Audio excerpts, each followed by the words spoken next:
Hey, dengan cinta, ni pun nak thong ngaya Georgia, lu tahu ya bawa aku aman teke, langjung peni deh sau tau si deh sura, tica bila, dah bata ye sau tau tepu bare no, dah lu bawa ya cikan tebo deh yarui, sekdat kai mamu, biosimu ya lewe cedeko, yo sin ne, popia thare sau tau ba, hubare, juno pioni daga dama pada sau acong ba, boda bata ya akong song, layar itu teka teku pitelu, bata mayui, lu tai, acong si so passion nade, sau ba. ဒီနေ့ဒီဗီဒီယိုလေးမှာတော့ဒီအံဖွဲကျန်းစာလေးအကြောင်းကိုတင်တိထားတဲ့စိတ်ဝင်စားဖို့ကောင်းတဲ့အချက်9ချက်ကိုမျှဝေပေးသွားမှာပဲဖြစ်ပါတယ်အားလုံးအဆင်သင့်ဖြစ်ကြပြီလားစားလိုက်ကြရအောင်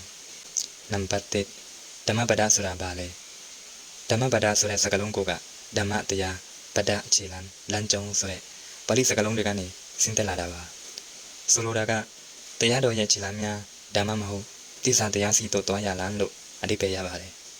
ဒါဗုဒ္ဓမြတ်စွာဘုရားရဲ့မိန့်ကြားချက်တွေကိုလပစွာစီကုံးဖွဲ့ဆိုထားတဲ့ကဗျာပိုက်တိုလေးတွေနဲ့ဖွဲ့စည်းထားတဲ့ကျမ်းသစ္စာပါပဲ။မွေရင်းကပါဠိလိုရေးထားပြီးအခုဆိုကပ္ပဘာသာစကားအလုံးနီးပါးဘာသာပြန်ဆိုပြီးဖြစ်နေပါပြီ။နံပါတ်1အတူဆုံးအထက်ဆုံးဓမ္မပဒရဲ့ထူးခြားချက်ကသူ့ရဲ့တူတော်မှုနဲ့စွမ်းအားပါ။စာပိုက်ပေါင်း423ပိုက်ပါဝင်ပြီးအခန်း26ခန်းပါဝင်ပါတယ်။တပိုက်ချင်းစီကနေ့လိုဖွဲကဗျာစံစံလေးတွေနဲ့ဖွဲ့စည်းထားတာပါ။ဒီလိုအတူလေးတွေဖြစ်ပေမဲ့သူတို့အထဲမှာဘဝရဲ့နဲ့နေတဲ့အမှန်တရားတွေစိတ်နဲ့ပတ်သက်တဲ့ထိုထွင်းဉာဏ်တွေအပြည့်နဲ့ပါဥပမာနာမည်ကြီးပထမဆုံးကထာလေးတစ်ပုဒ်ကိုကြည့်ကြရအောင်မနောဘိဘင်ကမဓမ္မမနောတိဋ္ဌမနောမယမနတစေပဒုထေနဘာဒတိဝါကရောတိဝါတတောနံဒုက္ခမနွေတိစေကံဝဝဟတောပဒံဆိုလိုတဲ့အဓိပ္ပာယ်ကတော့စိတ်ကအယရာတိုင်းပါပဲ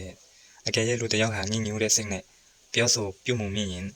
ဒုက္ခဆင်းရဲဟာပြီးတွေနောက်ကိုလိုက်နေတဲ့နွားလားရဲ့ခြေရလိုပဲအမြဲလိုက်ပါလာတတ်ပါတယ်ဒီလိုမျိုးလေးနဲ့တဲ့သဘောတရားတွေကိုဒီလောက်တူတောင်းတဲ့စာသားလေးတွေနဲ့တိတိမိမိဖော်ပြနိုင်တာကဓမ္မပဒရဲ့အံဖွယ်အစုံပါပဲနံပါတ်3ဗုဒ္ဓဘာသာဝင်တွေအတွေ့ပဲလားဒီမေးခွန်းကိုမေးဖို့အင်မတန်ကောင်းပါတယ်ဓမ္မပဒဟာဗုဒ္ဓဘာသာဝင်တွေအတွေ့တယ်မဟုတ်ပါဘူးဘာကြောင့်လဲဆိုတော့သူဟာလူတဘာဝစိတ်လှုပ်ရှားမှုကိုကျင့်တရားနဲ့ပျော်ရွှင်မှုရဲ့အခြေခံသဘောတရားတွေကိုပြောထားလို့ပါပဲဒီကျမ်းစာတွေကသင်ခန်းစာတွေကစိတ်ကိုဘယ်လိုစောင့်ကြည့်ထိန်းချုပ်မလဲဒေါသမောဟလောဘတွေရဲ့အန္တရာယ်တွေစေတနာကောင်းခြင်းကရုဏာထားခြင်းစိတ်ချခြင်းရဲ့အရေးပါမှုကိုကျင့်တရားနဲ့ကောင်းမွန်စွာနေထိုင်ခြင်းရဲ့အကျိုးကျေးဇူးပစ္စုပန်ခရတန်ကိုတည်ပြုမိအောင်ဘယ်လိုလုပ်မလဲဒါတွေဟာဘာသာမရွေးယုံကြည်ချက်မရွေးလူတိုင်းနဲ့သက်ဆိုင်တဲ့ဘဝပညာရပ်တွေပါပဲဒါကြောင့်ဓမ္မပဒကိုကဘာတဝန်လူအမျိုးမျိုးလေ့လာကြတာပါနံပါတ်4လက်တွေ့ဘဝနဲ့ဘယ်လိုဆိုင်လဲဓမ္မပဒကိုဖတ်ရတာကောင်းတယ်ဆိုတာထက်ပိုပါတယ်ဒါကိုနေ့စဉ်ဘဝမှာလက်တွေ့အသုံးချလို့ရပါတယ်စိတ်ဖြစ်စည်းနေတဲ့အခါဒေါသထွက်နေတဲ့အခါစိတ်ဓာတ်ကျနေတဲ့အခါမျိုးတွေမှာဓမ္မပဒတဲ့ကစာပိုက်တစ်ပိုက်ကိုပြန်ဖတ်ကြည့်ပါသူကတင်စိတ်ကိုပြန်လည်ဖို့ချက်ရောက်အောင်ရှုထောင့်အတိကိုမြင်အောင်ကူညီပေးနိုင်ပါတယ်တင်ရဲ့ဆုံးဖြတ်ချက်တွေဆက်ဆံရေးတွေကိုရီကိုတွေးတွေကိုပုံမကောင်းမှုစေကိုလမ်းညွှန်ပေးနိုင်တဲ့ဉာဏ်ပညာတွေနဲ့ရင်းနှီးနေပါတယ်ဥပမာသူတစ်ပါးအပေါ်ကရုဏာချဖို့မိမိကိုယ်ကိုထိမ့်သိမ့်ဖို့စိတ်ရှည်ဖို့တတိပေးတဲ့ဘိုက်တွေအများကြီးပါပါတယ်နံပါတ်5နေ့စဉ်သုံးဆုံးမစကားလားဓမ္မပဒဟာဗုဒ္ဓဘာသာဝင်တွေအတွက်နေ့စဉ်ဘဝရဲ့လမ်းညွှန်ကျမ်းသစ္စာအဖြစ်နေ့ပေါင်းများစွာအသုံးပြုခဲ့ကြပါတယ်ဒါပေမဲ့သူ့ရဲ့တက်ရောက်မှုက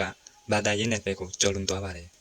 သူ့ထဲကစကားလုံးစကားစုတွေသဘောတရားတွေကိုစာပေလောကမှာကိုးကားကြပါတယ်စိတ်ပညာနယ်ပယ်မှာလေ့လာကြတယ်အထူးသဖြင့်စိတ်ကိုနားလည်ခြင်းစိတ်ချမ်းသာမှုဆိုင်ရာတွေပေါ့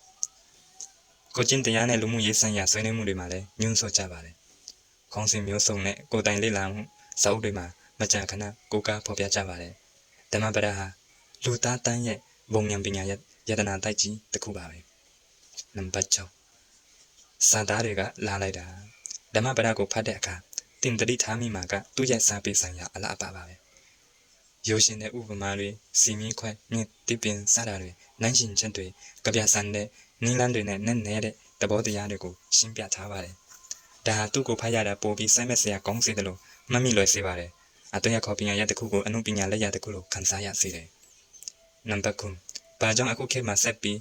အရေးပါနေသေးတာလဲနေ့ပေါင်း2500ကျော်ကြာလာတဲ့တိုင်ဓမ္မပဒကဘာကြောင့်လူကြိုက်များစေစီလျော်နေစေဖြစ်ပါတယ်လေ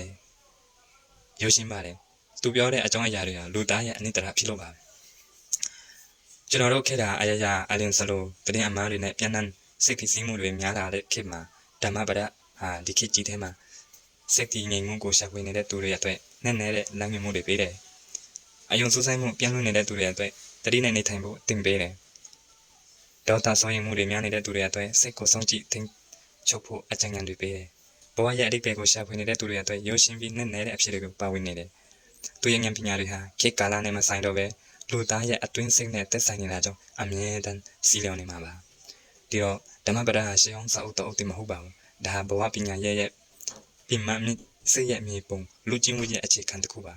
တင်ဘဝကိုပုံမနဲ့ဆိုင်စွာနားလည်လို့သူပုံပြီးစိတ်ငြိမ်းချမ်းမှုရှာလို့သူပုံကောင်းတဲ့လူသားတစ်ယောက်ဖြစ်လာဖို့လမ်းညွှန်ချက်လိုချင်သူတိုင်းဒီကျမ်းစာလေးကိုဒီတစ်ခါတော့ဖတ်ကြည့်တင်ပါတယ်အခုလိုကျွန်တော်ပြောခဲ့တဲ့အချက်တွေကိုနားထောင်ပေးကြတဲ့အတွက်ကျေးဇူးတင်ပါတယ်ခင်ဗျာဓမ္မပဒကိုဖတ်ဖို့ပြီးသားမိတ်ဆွေတွေရှိရင်လည်းတင်အကြိုက်ဆုံးစာပိုက်လေးတွေကို comment မှာမျှဝေပေးသွားကြပါအောင်မဖတ်ရသေးဘူးဆိုရင်လည်းစာကြည့်တိုင်းမှာရှာဖတ်ကြည့်ဖို့တိုက်တွန်းလိုက်ပါတယ် online မှာလည်းမြန်မာလိုအင်္ဂလိပ်လိုအလွယ်တကူ app တွေရှာဖွေ download ဖတ်ရှုနိုင်ပါတယ်ဒီဗီဒီယိုလေးကို like လုပ်ပေးပါတင်မိတ်ဆွေတွေကိုလည်း share ပေးပါဒီလိုမျိုးစိတ်ဝင်စားဖွယ်ဉာဏ်ပညာတွေကိုဆက်လက်မျှဝေနိုင်ဖို့ channel ကို subscribe လုပ်ထားဖို့လည်းမမေ့ပါနဲ့အားလုံးကိုကျေးဇူးတင်ပါတယ်နောက်တစ်ခေါက်ထပ်ဆောင်ကြတာပေါ့တူတူပါကိုကိုကြီးဖို့ကိုတိုင်လည်းသတိရှိဖို့စ조사ကြပါစို့